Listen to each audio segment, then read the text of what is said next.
Црвениот крст како член на секретаријатот за Националната комисија за борба против трговија со луѓе и илегална миграција дава активен придонес во борбата против трговија со луѓе, кој представува глобален проблем и се рефлектира и во Македонија. Една табу тема која што се почесто е сретнувана кај нас во последно време, значи измината година 2018 година за жал има 9 жртви на трговија со луѓе, 128 случаи каде што за среќа не се плен на трговија со луѓе. Трговијата со луѓе значи може да биде застапена во секој еден регион, не само на пример во порурални средини.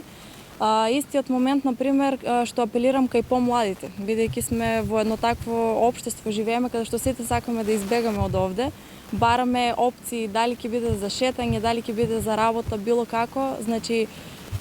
ситуации каде што аплицираме за работа, а не гледаме каде всушност аплицираме. Например, гледаме плати кои што не се реални за наши услови и стандарди и сакаме да одиме таму за да направиме повеќе пари, а всушност можеме да станеме плен на трговија со луѓе.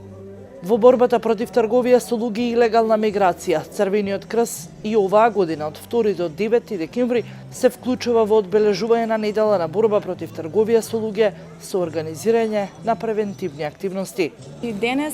е веќе извршено едно предавање на тема врсничка едукација всушност и тоа се прави од страна на врсници, обучуваат врсници како тие треба да се заштитат при ситуација на трговија со луѓе.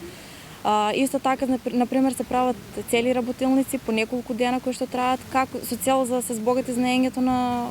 одредени целни групи за како тие да се однесуваат при такви ситуации. Превентивните лекции имаат за цел подигање на свеста на младите, препознавање на начините преку кои младите може да бидат вовлечени во трговија со луѓе и нивна самозаштита.